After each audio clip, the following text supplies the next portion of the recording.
No, you're not in my way. Stop it. Stop it. Yeah, let's see. Okay, all good, right? Yeah. Well, it's been a little while since I've done a reading, so I'm really happy to be here.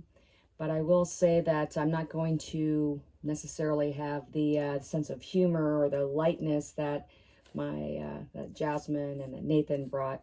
So the work I'm working on right now is more about grief and loss. So I just want to kind of mentally prepare you that they're all downer poems, every one of them. That's not unlike me though. K2 knows. So and also there's sort of still kind of a work in progress right now as well. Okay. When I lost my father, I wore his favorite button-up shirt, short-sleeved, light yellow, nautical continental shark compass patterns like a map from the 19th century, directing me to recall his attendance at my last dance performance, the last time he took me to dinner on my birthday for fajitas, to the meeting with the funeral director after my brother died. When I lost my father, I wore his dark green sweater, black trim, 3-inch tear separating the collar from a polyester acrylic blend, burgundy and white obtuse triangles pointing downward like teeth, an oversized russet-shaded button, the one I sewed on for him in 2014, dangling by a few white threads, that button lined up with his navel. He loved it. When I lost my father, I stood alone before his casket. I studied his face with my fingers and my eyes filling with tears that streamed down my naked cheeks. I regretted having not trimmed his mustache, his beard. I brought his trimmer to the hospital like he asked, but he wasn't awake enough for me to use it. If I'd have sculpted his facial hair, would he have been happier? Would he have fought harder to live? Would he have refused to sign the DNR the nurse shoved in front of his face? Would they have let me bring him home, like we discussed with the doctor? When I lost my father, my resolve fell to the floor of his house, the power cut, the sweat of August then September strangling me, the water bursting through the bathroom wall of winter, through the floor in the dead of it all, the broken windows, shards among the trash in the house, no money, no service, no phone, no way to ask nor resolve to want, the darkness swallowing me night after night, the tiny flashlights, the flickering prayer candle, the damp carpet turning to ice, the wind ripping through my bones, my thickened pink blood, the cats huddled with me under my mother's Korean blankets, the whistle of a train alarming me, the knock on the door paralyzing me, the freezing rain and 40-mile-per-hour winds shaking me. When I lost my father, I listened to a wind-up weather radio. I pointed the antenna this way and that. When I lost my father, my car didn't run. His tags expired. I walked a mile each way to convenience stores. I never thought about how living in a food desert might affect me. Every time I bought food, I crossed my fingers that there was money in the account. I became adept at buying white bread and cans of whatever they had. I became an expert at drinking cold, instant coffee. When I lost my father, I forgot he was dead. When something happened, anything, I thought about how I couldn't wait to talk to him about it. I pretended he could hear me recounting the whatever that happened out loud. I moped around in dark rooms, afraid of another break-in, afraid someone was lurking, waiting for me because maybe stealing all that was valuable wasn't enough. When I lost my father, I survived a winter without lights, Without power, without a phone, without internet, without running water, I found comfort in the isolation, in the trash that piled up in corners, in the darkness that drove over 100 nights of sleeplessness. When I lost my father, I wore his work coat, his winter cap, his sunglasses, his ring, his glasses. Transference, resurrection, conjure, armament against tears, against strangers who entered my home and left with my Roku, my iPad Pro, my external hard drives, my thumb drives, our books, my mother's ruby diamond Mexican gold ring, my Focusrite audio interfaces, my father's wallet-sized photos of me and my mother and my brother and my niece and all the other pieces of our lives that together wove into short stories, flash fiction, songs, poetry. When I lost my father, I thought about my mother. I remembered how her emaciated fingers gripped the bed rails. I remember how her legs atrophied, knees bent, and hips rotated permanently to the left. I remembered her watery eyes, her throaty cry, her receding gum line, her thinning hair that she wouldn't allow anyone to trim. I remember her quiet thank you when I brought her strawberries, homemade seaweed soup, fried chicken, coffee with cream. I remembered her crumpled trunk as she lay in her bed, the food tray too far to reach, the nurse's button pinned at the foot. One surprise visit after another did not change the ugly looks on the faces of aides, of nurses, of the director of nursing, of the director. When I lost my father, I lost my mother all over again. I lost my brother all over again.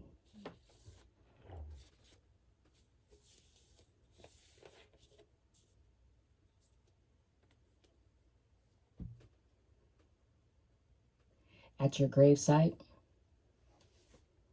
the poems pouring through my cells aren't just words. They aren't just sounds. They are the syllables of grief on the periphery of hyperventilation, interior exasperation, transporting me to the times I was cruel or inconsiderate and sweet and desperate. Brother, I know you held your wounds closer to the chest than most. We are alike in this regard of dodging blades and bullets, penchants strung around our necks like pearls. The difference anyone outside of us could not see was our telepathy. Like twin cities, we mirrored anguished houses, replicants lit dimly in fields, invisible to our parents, to our friends, or rather non-friends, who could not relate if they tried. And for this and more, I hold your hand like you held mine, in strange neighborhoods, in new cities, in all the states we resided, and during all the times only we shared. How I miss you. White film of death. When I ascended the stairs, I could smell putrefaction like Mom smelled in her last days. The decay was a warning of what I would see when I walked into your bedroom. It could not be you, lips parted with the white film of death. It could not be you, mumbling incoherently, pointing at your phone, then the television monitor, then making eye contact with me. How many minutes had passed since I called 911? Too long, too long. They were taking too long. You squeezed my hand so tightly that you left a bruise. It's Linda, Brian. I love you. I'm here, I said. Inside, I screamed. Inside, I knew it was too late. Inside, I tried to escape to the outside, but the outside held a now as you lay dying. As you lay dying, you can't be dying. How long has he been like this? The EMT asked incredulously. I stuttered because I didn't know. Because I felt ashamed without reason. Because a million things went through my mind. Like how the night before I pleaded with her to call the ER, how long you'd been sick, and how high your temperature had been, how it started with a headache, then became a stomach ache, then diarrhea, in the bed, in the damned bed, in the fucking bed. How in the world is it possible that you could have showered the night before, as she claimed? She revised the time and time again, the when the actual time was that she last checked on you.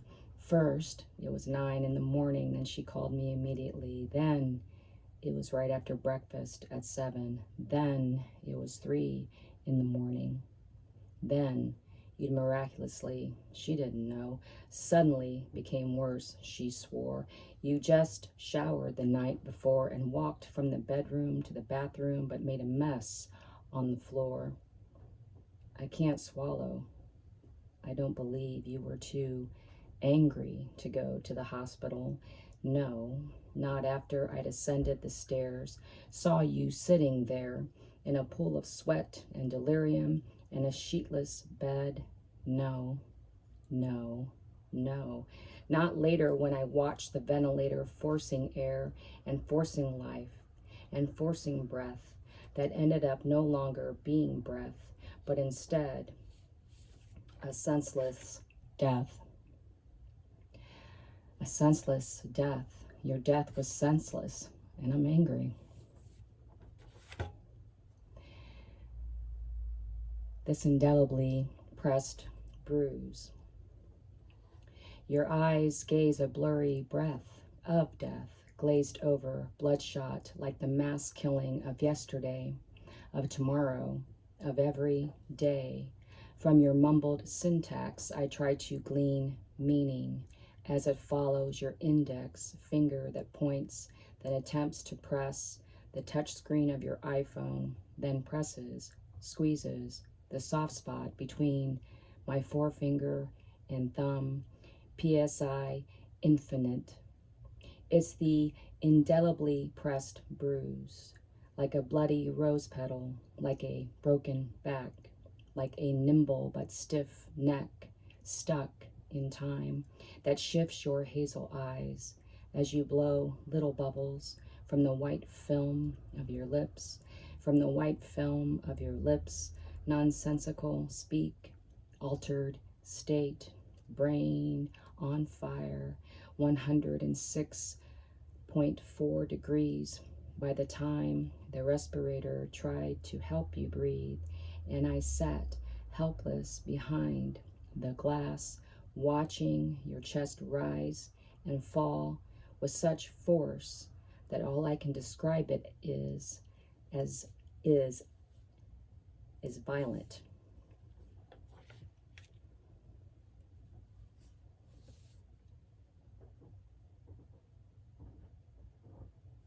How I miss you.